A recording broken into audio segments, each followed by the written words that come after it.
Teriakan histeris warga terus terjadi saat proses evakuasi 7 anak yang terjebak di tengah sungai Cidurian, Kabupaten Bogor, Jawa Barat pada Sabtu sore. Tampak dari rekaman video amatir warga, satu persatu bocah ini dievakuasi menyeberangi sungai saat arus deras terjadi. Proses evakuasi hanya menggunakan seutas tali tambang yang ditarik oleh warga sekitar. Peristiwa berawal saat hujan deras terjadi di hulu sungai Cidurian, Desa Sukabaju, Kecamatan Cigudeg, Kabupaten Bogor, Jawa Barat. Secara tiba-tiba arus sungai membesar hingga menyebabkan 7 orang bocah yang tengah asik mandi terjebak di tengah sungai. Beruntung salah satu warga yang melintas melihat anak-anak ini meminta tolong, sontak warga beramai-ramai mengevakuasi meski dengan alat seadanya. Luapan Kali Cidurian dan Ciasan ini yang datang ke Sukamaju ini meluap gitu ya. Dan kebetulan memang pas anak-anak itu berjumlah sekitar 7 orang ya. 7 orang yang memang lagi mandi lah di kali ya. Dan mereka yang 5 itu terjebak, yang 2 memang bisa menyelamatkan diri gitu ya. Ketujuh bocah yang dievakuasi dalam kondisi selamat. Mereka langsung diserahkan kembali kepada keluarganya dan diimbau untuk tidak bermain di sungai, terutama pada saat kondisi cuaca hujan.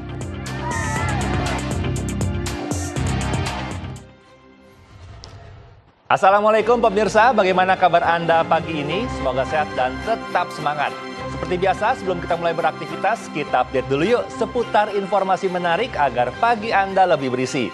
Bersama saya, Erlang Purbaya, inilah Cakrawala selengkapnya.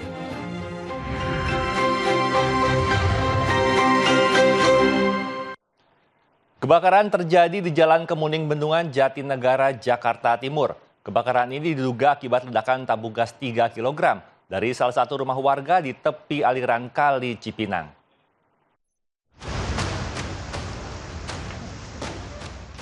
Kebakaran melanda permukiman di Jalan Kemuning Bendungan, Kelurahan Rawabunga, Jatinegara, Jakarta Timur. Pemadam kebakaran langsung menuju lokasi setelah menerima laporan pada pukul 10 waktu Indonesia Barat. Akses jalan yang sempit ke lokasi kebakaran menyulitkan upaya pemadaman api. Beberapa warga pun turut membantu petugas damkar untuk memadamkan api di kawasan padat penduduk tersebut. Sebanyak 16 unit mobil damkar serta 90 personil dikerahkan untuk melakukan pemadaman api. Tapi kami berhasil melokalisir dengan meluncurkan sekitar totalnya saat ini 16 unit unit pemadam kebakaran untuk melaksanakan operasi pemadaman kebakaran pada siang hari ini, dan pada pukul 11:13 tadi kita sudah mulai memasuki masa pendinginan. Ya, artinya kita pastikan bahwa perambatan api tidak akan terjadi lagi, tetapi kita tetap akan melaksanakan pemadaman sampai dengan tidak adanya api yang terlihat. Ketua RW setempat mengatakan kebakaran diduga akibat ledakan tabung gas ukuran 3 kg dari salah satu rumah warga di tepi aliran Kali Cipinang. Tadi sih informasi dari warga itu ada gas bocor, mau dilempar ke kali itu susah. Jadi dimasukin ke dalam ember, tapi katanya langsung meledak begitulah. Saat kecil atau gimana? Kecil, yang 3 kilo. Ini menyambar atau seperti apa kok bisa sampai 50 rumah semi bangunan ini terbakar? Iya, nyambar. Jadi mungkin panik ya. Kalau nggak panik kan mungkin dia bisa ngelempar ke kali, karena kan rumahnya emang pinggir kali kan, jadi gas itu bisa dilempar ke kali. Cuma karena panik, tadi katanya dia masukin ke dalam ember, tapi malah besar apinya. Akibat kebakaran ini sebanyak 50 rumah terbakar di Kelurahan Rawabunga, Jatinegara, Jakarta Timur. Tidak ada korban jiwa dalam insiden kebakaran ini. Namun 2 orang warga mengalami luka bakar dan sudah ditangani di puskesmas terdekat. Seorang pengendara sepeda motor tertimbun tanah longsor setinggi 3 meter saat melintas di jalan lintas Curup Muara Alam, Kabupaten Lebong, Bengkulu. Detik-detik evakuasi korban berlangsung dramatis. Coba, geser minyak. Ngucap Pak.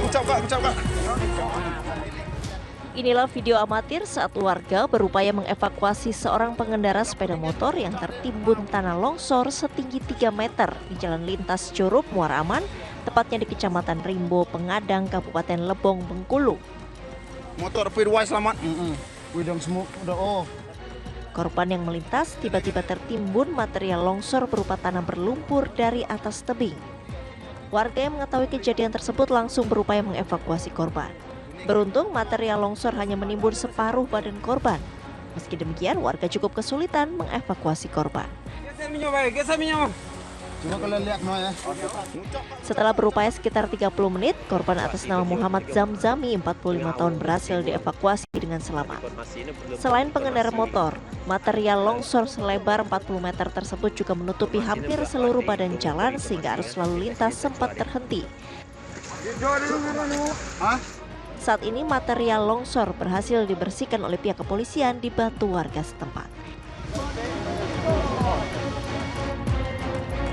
Kabak Ops Polres Solok Selatan AKP Dadang Iskandar ditetapkan sebagai tersangka dalam kasus penembakan Kasat Reskrim Polres Solok Selatan AKP Rianto Ulil Ansar. Tersangka dijerat dengan pasal berlapis, salah satunya pembunuhan berencana.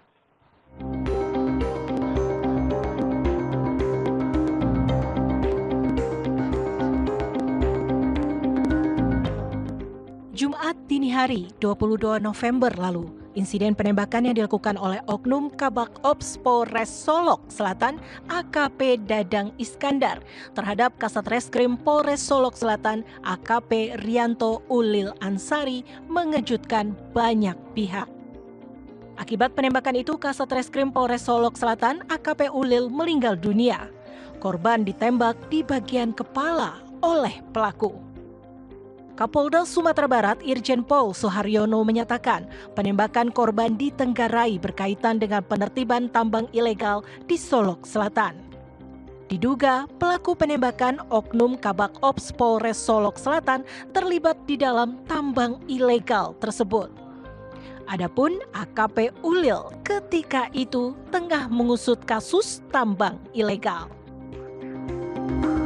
Bahwa pada minggu-minggu ini dan juga hari-hari sebelum peristiwa ini terjadi, salah satu Polres sedang melakukan penegakan hukum terhadap pekerjaan-pekerjaan tambang yang diduga ilegal.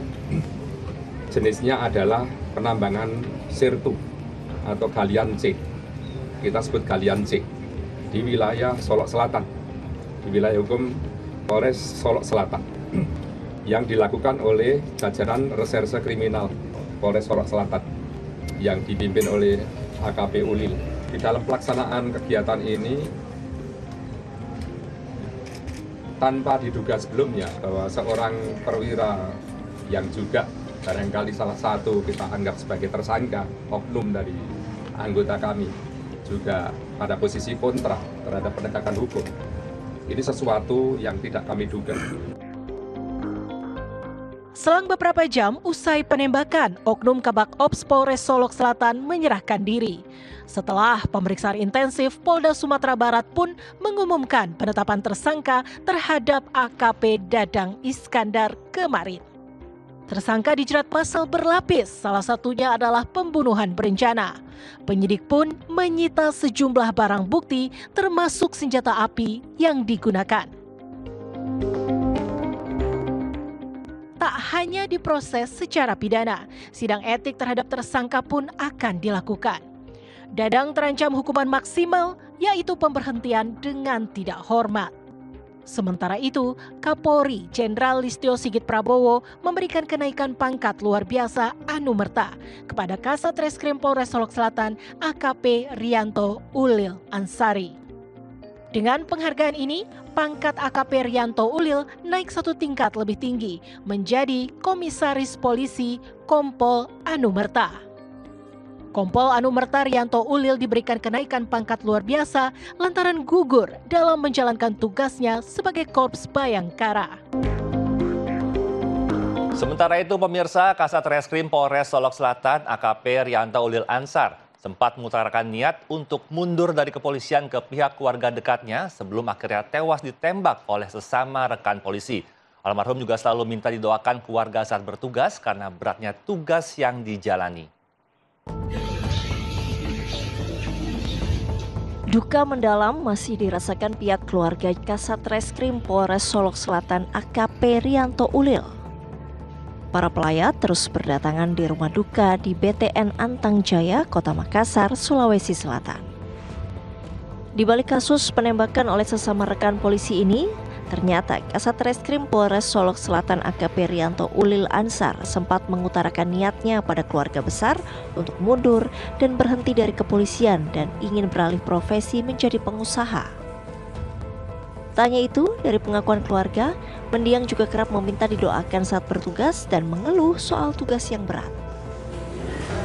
Almarhum ini kan orangnya paling baik sama keluarga, penyayang, semua kesatuan taat beribadah, tugas loyal sekali, berani orang Makassar bilang, biar resikonya itu dia.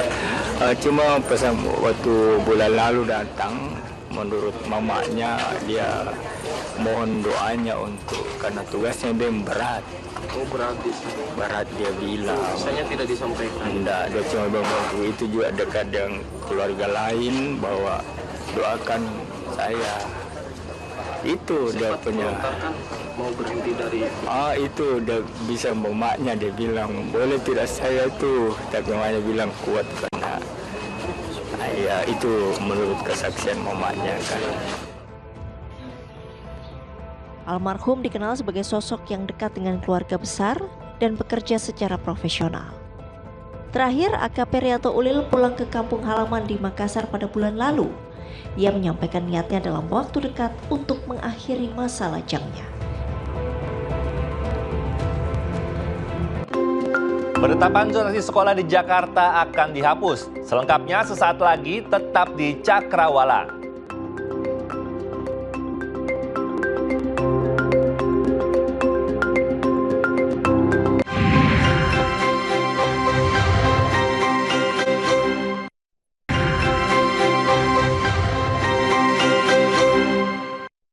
Terima kasih Anda masih setia menyaksikan Cakrawala bersama saya Erlang Purbaya.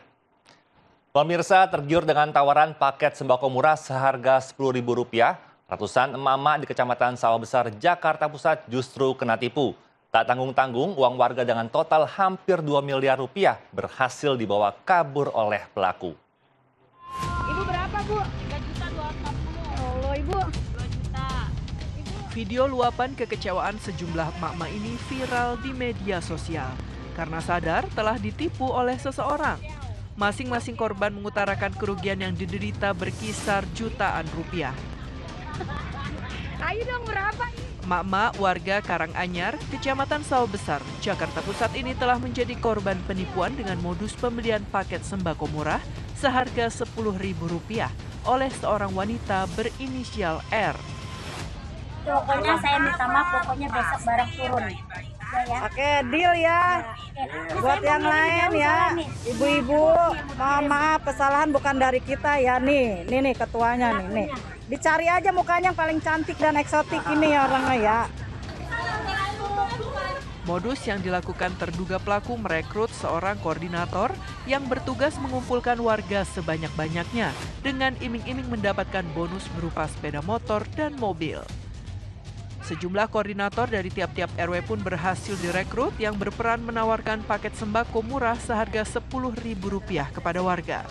Untuk meyakinkan para korbannya, terduga pelaku menyalurkan paket sembako pada gelombang pertama.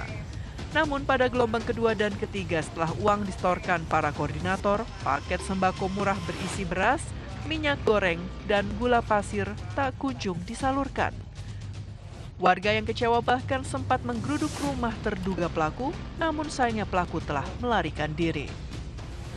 Tanggal berapa itu lagi kemana hari Senin? Jam 8 dia udah kabur Pak, bawa anaknya Pak. Ada yang bilang, ada yang lihat tetangganya naik bajai.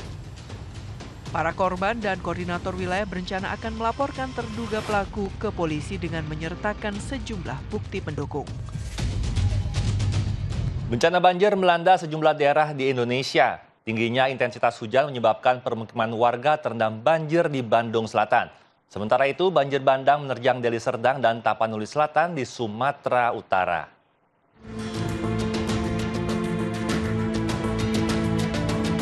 Tingginya intensitas hujan di Bandung Selatan menyebabkan banjir merendam permukiman warga.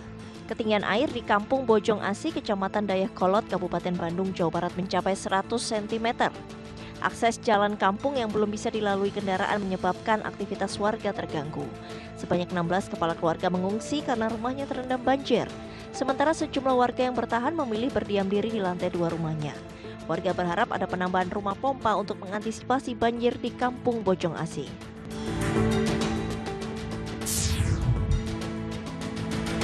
Banjir bandang menerjang Desa Martelu, Dusun Cimpang, Kecamatan Sibolangit, Kabupaten Deli Serdang, Sumatera Utara, Sabtu malam. Warga dan petugas gabungan bersama-sama membersihkan sisa lumpur yang menimbun jalan utama menuju ke Desa Bukum. Sebanyak 4 orang tewas dan 2 warga dinyatakan hilang akibat banjir bandang yang menerjang Desa Martelu. Korban jiwa sekarang aja udah jelas dia 4, tapi 2 masih dicari ini. Kalau luka-luka kira-kira 10 orang lah, itu istilahnya warga kita yang lagi istirahat di sini karena hujan dia, Pak. Selain merenggut korban jiwa, banjir bandang ini juga menyapu 3 rumah warga, 1 gereja dan menyebabkan 1 rumah rusak berat.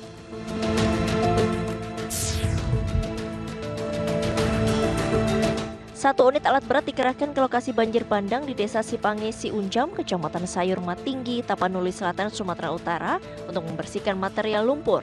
Sementara petugas gabungan membantu warga untuk membersihkan material rumah warga beserta rumah ibadah. Banjir bandang yang terjadi pada Sabtu dini hari lalu selain merusak permukiman warga dan fasilitas umum juga mengakibatkan 6 orang korban hanyut terseret arus.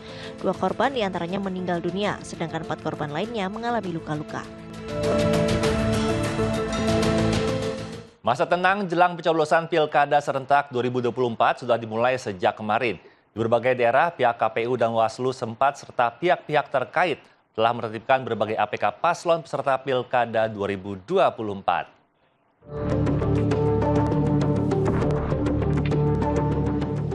Penurunan dan pencabutan APK Pilkada Jakarta akhirnya dilakukan secara serentak di wilayah Jakarta. Salah satunya di wilayah Kemayoran, Jakarta Pusat.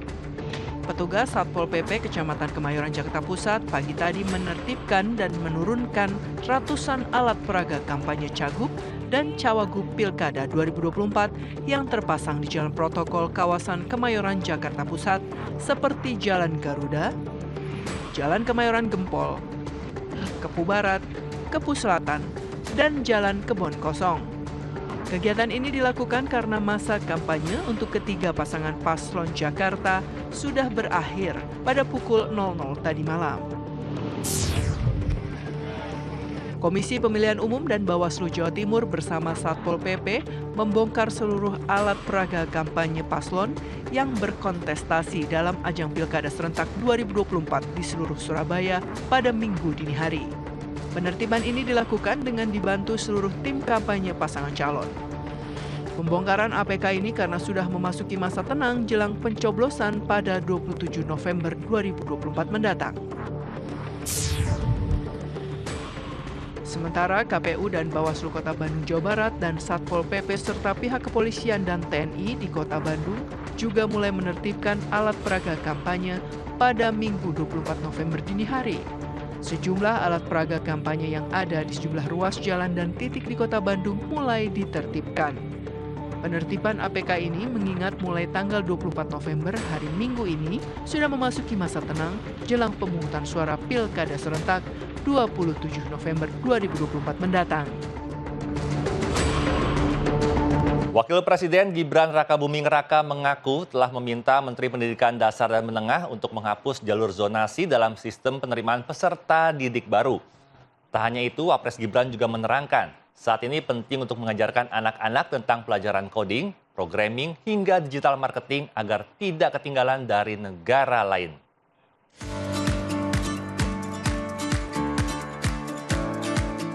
Wakil Presiden Gibran Rakabuming Raka mengaku telah meminta Menteri Pendidikan Dasar dan Menengah Mendikdasmen Abdul Muti untuk menghapus sistem zonasi di sistem penerimaan peserta didik baru PPDB. Hal itu diungkap Gibran saat memberikan sambutan dalam acara Tanwir Pertama Pemuda Muhammadiyah pada Kamis sore kemarin. Kalau kita bicara masalah generasi emas, bicara masalah Indonesia emas, bicara masalah Indonesia emas di tahun 2045. Ini kuncinya ada di pendidikan, kuncinya di anak-anak muda. Makanya kemarin pada waktu rakor dengan para kepala dinas pendidikan itu saya sampaikan secara tegas ke Pak Menteri Pendidikan, Pak, ini zonasi harus dihilangkan. Tak hanya itu, di hadapan para peserta Tanwir, Gibran juga menerangkan saat ini penting untuk mengajarkan anak-anak tentang pelajaran coding, programming, hingga digital marketing. Wapres mewanti-wanti jangan sampai Indonesia tertinggal dari negara lain. Pemirsa, Presiden Prabowo Subianto tegas berkomitmen untuk memberantas korupsi di Indonesia. Di masa awal kepemimpinannya, serangkaian kasus korupsi yang melibatkan berbagai tingkat pemerintahan mulai terungkap. Kasus-kasus ini mencakup dugaan penyalahgunaan wewenang hingga penggelapan anggaran yang telah merugikan negara dalam jumlah besar.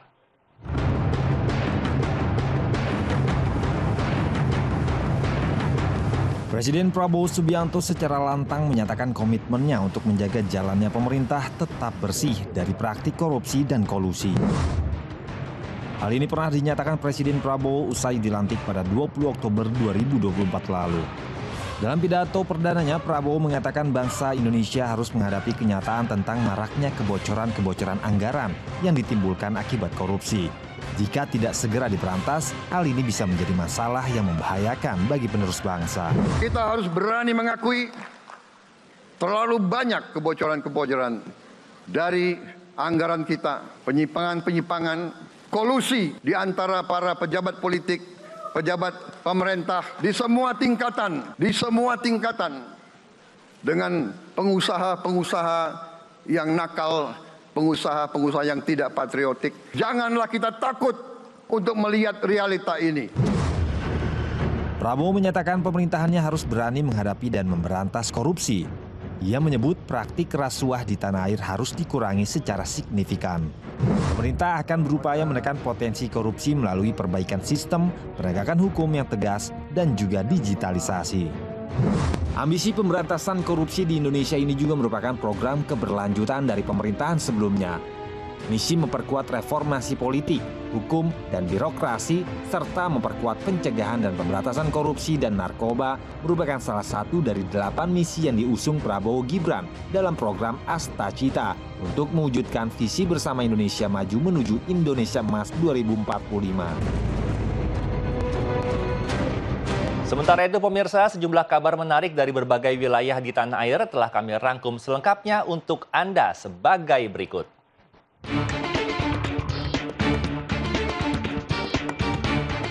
Seorang warga berhasil menangkap 1 dari 2 pencuri sepeda motor di Jalan Gadung 2, Kelurahan Pondok Ranji, Kecamatan Ciputat Timur, Tangerang Selatan, Banten. Pemilik sepeda motor dan pelaku sempat berduel hingga akhirnya pencuri itu dapat dilumpuhkan. Dari tangan pelaku ditemukan kunci letter T, sebilah pisau, dan benda bulat yang dijadikan jimat. Selanjutnya oleh warga, pelaku dibawa ke Mapolsek Ciputat Timur.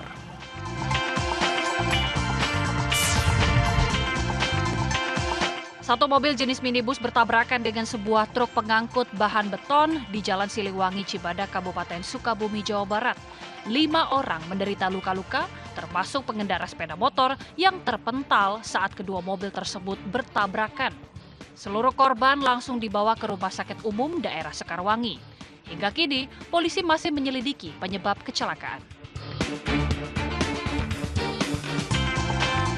Secara teori, sapi merupakan hewan herbivora atau pemakan tumbuhan. Tetapi hal tersebut akhirnya terpatahkan setelah salah satu siswa sekolah dasar di Lumajang, Jawa Timur bisa membuktikan jika sapi juga makan martabak maupun kue lainnya. Meski sang guru tidak sepenuhnya percaya akan jawaban muridnya tersebut, namun video sapi makan martabak ini viral di media sosial.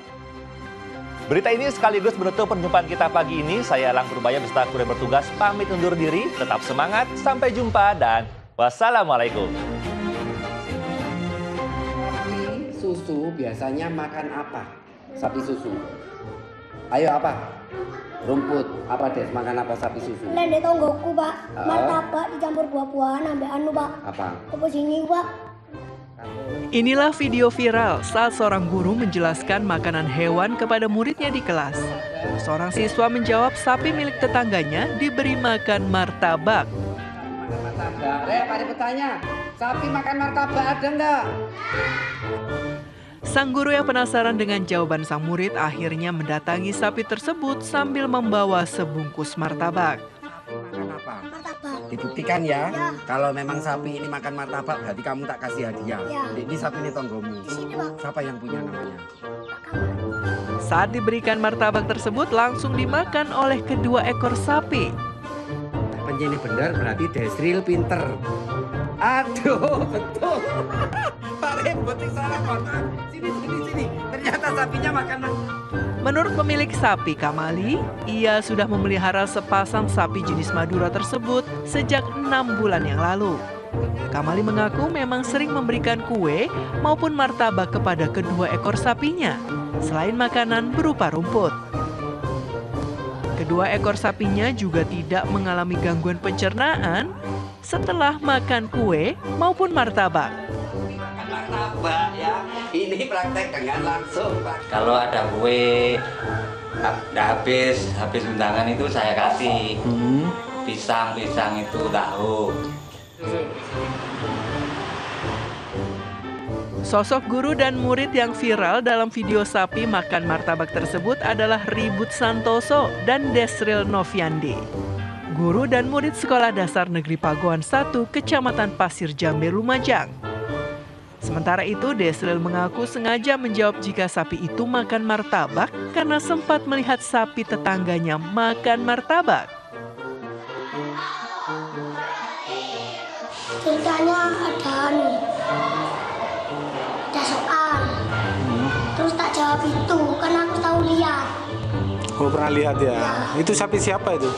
Sapinya tonggoku. Oh, sapi tetangga. Oh, pernah lihat makan martabak itu ya?